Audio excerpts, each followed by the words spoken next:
Dhaka medical কলেজের doctor মিলন হলে MBBS প্রথম বর্ষের K81 ব্যাচের ওরিয়েন্টেশন অনুষ্ঠানে বক্তব্য রাখছেন স্বাস্থ্যমন্ত্রী ডাক্তার সামন্তলাল সেন। আমরা সরাসরি যুক্ত হচ্ছি সেখানে। আজকে তোমরা যারা জয়েন করছো নতুন, তোমরা এটাকে ধরে রাখতে পারবে। আমি তোমাদের জন্য, আমার কাছে সবসময় একটা কথা হয় যে অ্যাক্রেডিটেশন বলে একটা কথা আছে, যে অ্যাক্রেডিটেশন না হলে বাংলাদেশের ছাত্ররা, বাংলাদেশের ডাক্তাররা ভবিষ্যতে বিদেশে পড়াশোনা করতে পারবে না। আমি ডেফিনেটলি এটার জন্য চেষ্টা করছি। আমি অলরেডি অ্যাক্রেডিটেশন কাউন্সিল তৈরি করেছি। আমার হাসপাতালে আমি একটা অফিস, আমাদের একটা ফ্লোর দিয়ে দিয়েছি যেখানে তারা অফিস করবে। তোমাদের ভবিষ্যৎ যাতে কোনো রকম অন্ধকার না হয়, আমি সেবার জন্য চেষ্টা করব।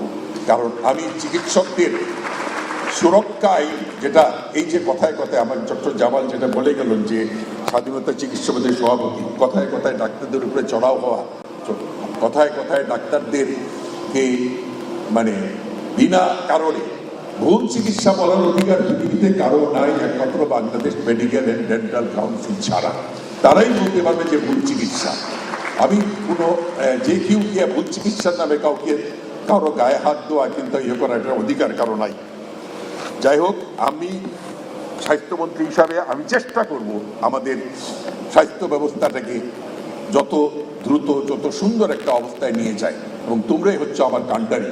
তোমরা যদি আমার সাথে থাকো আমি পারব। আমি অভিভাবকবৃন্দকে বলবো, আপনারা সত্যি ভাগ্যবান যে আপনাদের সন্তান আজকে ঢাকা মেডিকেলে ভর্তি হয়েছে।